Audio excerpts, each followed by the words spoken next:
Arkadaşlar merhabalar. Bugün çok heyecanlıyım çünkü biliyorsunuz ki Rıfat eşittir pilav. Ben pilavıyla ünlü olmuş, katılmış olduğum yarışma programında bir pilav eksperti olarak, bilinen tanınan birisi olarak ki bu konuda asla mütevazı olmayacağım. Çünkü pilavı çok güzel yapıyorum. Nitekim Mehmet Şef, Somer Şef, Danilo Şef hepsi benim pilavımı afiyetle yemişlerdi, çok bayılmışlardı ve ne kadar başarılı pilav yaptığımı biliyorlardı. Normalde pilav çok faydalı, çok böyle şifalı bir ürün değil, bunun farkındayım. Ama internetten, sosyal medyadan sürekli benim pilav tarifimi hep soruyorsunuz. Sürekli benden pilav tarifi istiyorsunuz. Dolayısıyla ben de bugün size klasik pirinç pilavı tarifi vereceğim.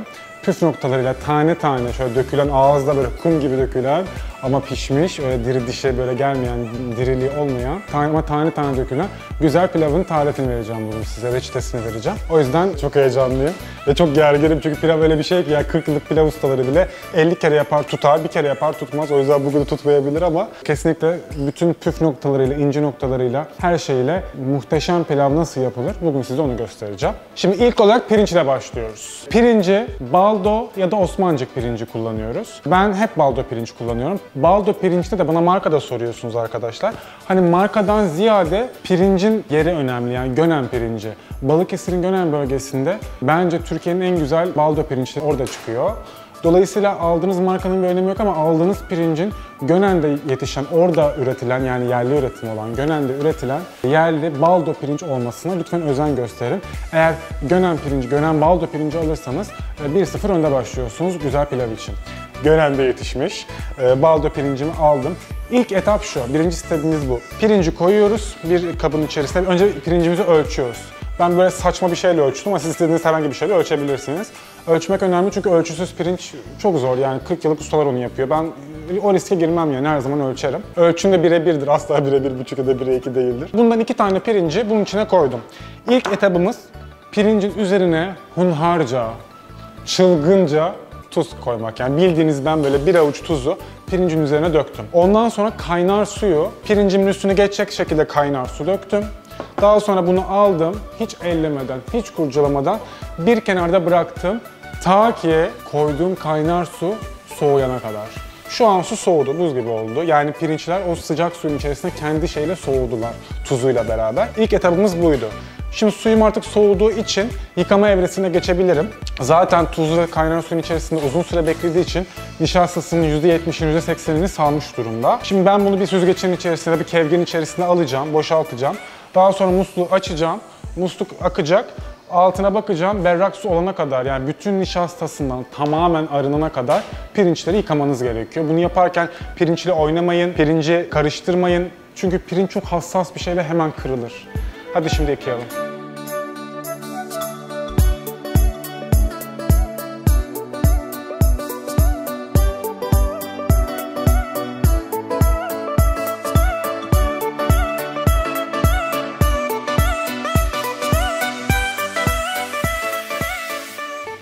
Evet, ben pirinçlerimi çok uzun bir süre, yani yaklaşık 1,5-2 dakika kadar akan suyun altına tuttum. Pirinçlerim şu anda hiçbir nişastaları yok ama kırık da değiller, kırılmadılar, karıştırmadım, yoğurmadım, çalkalamadım, saçma sapan şeyler yapmadım. Pirinçlerimizi yıkadık. Şu anda pirinçlerimiz tertemiz, nişastasız. Şu an tane tane pirinç olma yolunda çok önemli bir adım atmış bulunuyoruz arkadaşlar. Geldik ikinci aşamaya. Bu tamamen suyunun süzülmesi gerekiyor. Çünkü pirinçleri yağda kavuracağız. Dolayısıyla süzdükten sonra bir süre daha bekleyin. Pirincin tamamen suyunu akıttığından ve pirinçlerin kuruduğundan emin olun. Bu da ikinci aşamamızdı. Gelelim üçüncü aşamamıza. Tava seçimi, tencere seçimi çok önemli.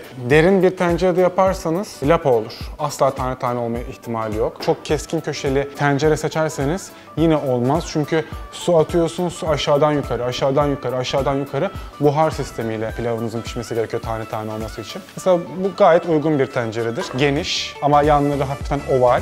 Dolayısıyla pilav için uygun bir tenceredir. Şimdi bunun içerisine Bolca yağ koyuyoruz. Yani ustalar der ki pilavı karıştırırken şüpür şüpür yağ akacak. Pilavı lezzetli yapan şey bu. O yüzden ben bolca tereyağı koyuyorum. Tavam da bayağı kızmış. Onu şimdi birazcık da çok az da zeytinyağı koyacağız. Tavamız yanmasın. Şöyle. Zeytinyağı az ama çok değil. Yani ağırlıklı olarak tereyağı kullanıyoruz. Bolca tereyağımızı koyuyoruz.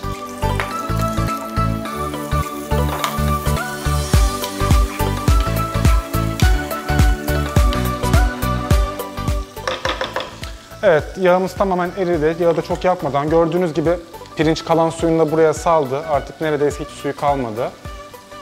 Şimdi pirinçlerimi yağın içine atıyorum. Bu aşamada pirincin üzerlerine tuz... Ah, karabiber almışım elim, pardon. Tuz atıyoruz bolca. Pirinç çünkü tuzu kaldıran bir şey biliyorsunuz. Tuzunu da attık. Şimdi çok böyle nazik nazik, kibar pirincimizi kavuruyoruz. Öyle 1-2 dakika gibi kavurmuyoruz arkadaşlar. 5 dakika, 6 dakika. Yani pirinçler yağla beraber bütün yağı böyle bir içine çekecek. Ondan sonra ısının etkisiyle şeffaflaşacak. Neredeyse kavrulma kıvamına gelecek. Ondan sonra suyunu ekleyeceğiz. Dolayısıyla sabırla, nazik bir şekilde yaklaşık 5 dakika, 6 dakika boyunca pirinçlerimizi kavuruyoruz.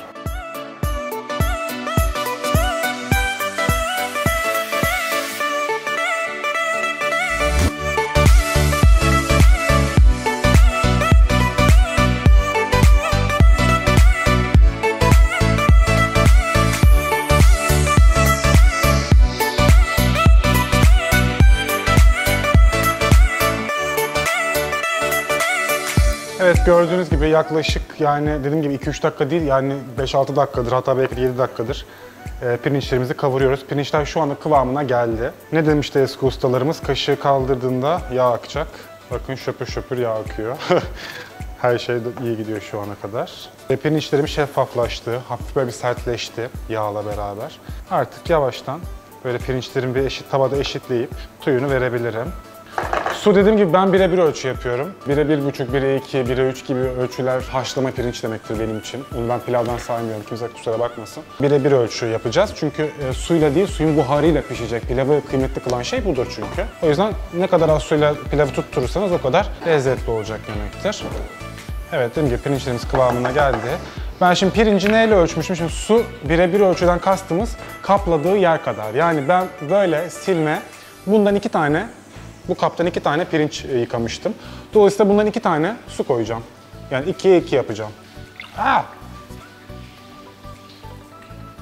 Şöyle bir.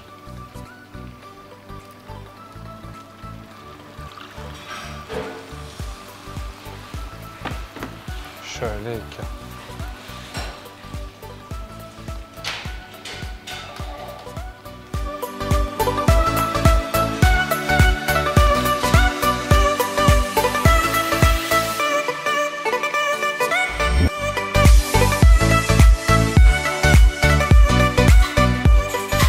Pilavımız kaynamaya başladı. Kaynamaya başladıktan sonra pilavın kapağını kapatıyoruz.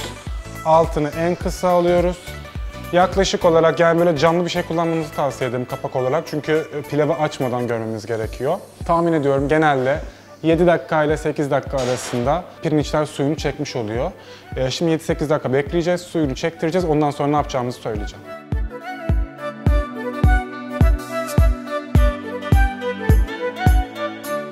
Yaklaşık bir 7-8 dakika geçti. Açıyorum. Gördüğünüz gibi pilav suyunu çekmiş şu an tamamen. Sadece bu aşamada gözlüklerim buhar oldu. Ve tam böyle hani tam çekmekle çekmemek arasında yani suyunu çekmiş ama hala şey biliyorsunuz lapa gibi. Tam bu aşamada şöyle bir karıştırıyoruz. Tuz koyacaksınız yine hani tuzu eksikse vesaire ise şu aşama tam doğru aşamadır. Tekrar böyle bir karıştırıyorum. Bir daha hiç ellemeyeceğim zaten. Şöyle düzlüyorum. İyice karıştırıp her yerinin eşit miktarda su gittiğine emin olduktan sonra şöyle düzlüyorum. Çok bastırmadan. Şimdi kağıt havlumuzu koyuyoruz. Kağıt havlunun üzerine kapatıyoruz. 3-4 dakika daha 5 dakika diyelim. 5 dakika daha böyle pişecek. Ondan sonra altını kapatacağız. Ama açmayacağız bakın. 5 dakika daha böyle demlenecek. Hiç altını açmayacağız. 5 dakika sonra kapatacağım. 15-20 dakika yine hiç açmayacağız. 20 dakika daha dinlenecek. Ondan sonra pilavımızı açacağız. Önceden açarsak diri olur. Bekliyoruz. Şimdi 5 dakikada havluyla pişecek. Bu arada havlu, bez vesaire koyulur pilav yaparken. Bunu yapma sebebimiz şu. Biliyorsunuz ki su koyduk. Su buharlaştı, aktı. Buharlaştı, aktı. Bir devir daim oldu. Ama artık ürünümüz pişti. Dolayısıyla o buharlaşmayı kesmemiz gerekiyor. Eskiler annelerimiz, işte ninelerimiz bilmem kimler, onlar bez koyuyorlardı. Çünkü bez buharı emer. Yani bez koymazsanız kapakta buhar gittikçe su oluşur, pıt pıt pıt aşağı akar, o da pilavınızı lapa yapar. Öyle bir şey istemediğimiz için biz de altına kağıt havlu koyduk. Bez de koyabilirsiniz, torşon da koyabilirsiniz. O şekilde dediğim gibi şimdi kısık ateşte 5-6 dakika daha 5 dakika daha yeterlidir. 5 dakika daha piştikten sonra altını kapatacağım. Asla açmayacağım. Asla. 15-20 dakikada demlenecek kendi kendine. Ondan sonra açacağız ve nasıl olduğuna bakacağız.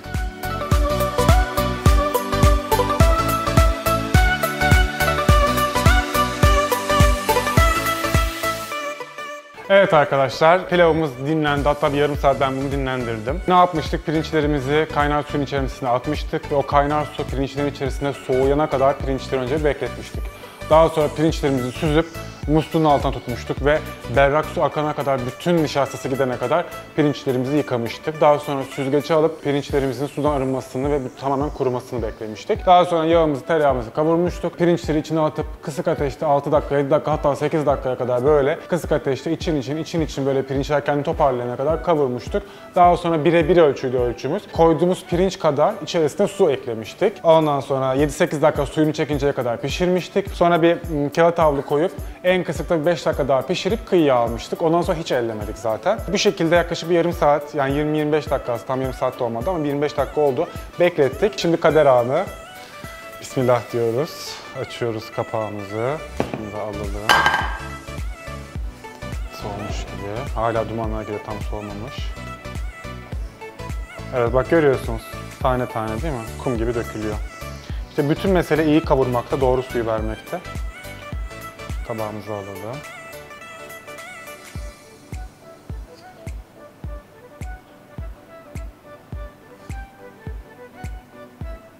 Tabii genelde kavurmanın yanında falan verilir ama ben pilavı sade bile çok severim. Sadece birazcık şey koyacağım, karabiber üzerine koyacağım. Başka hiçbir şeye gerek yok. Kaşık alacağım ve tadına bakacağım. Nerede kaşıklar? Burada. Evet, çok fazla istediniz. Rıfat tarifini ver dediniz. Tane tane pilavla ilgili bildiğim bütün teknik özellikleri sizlere anlattım.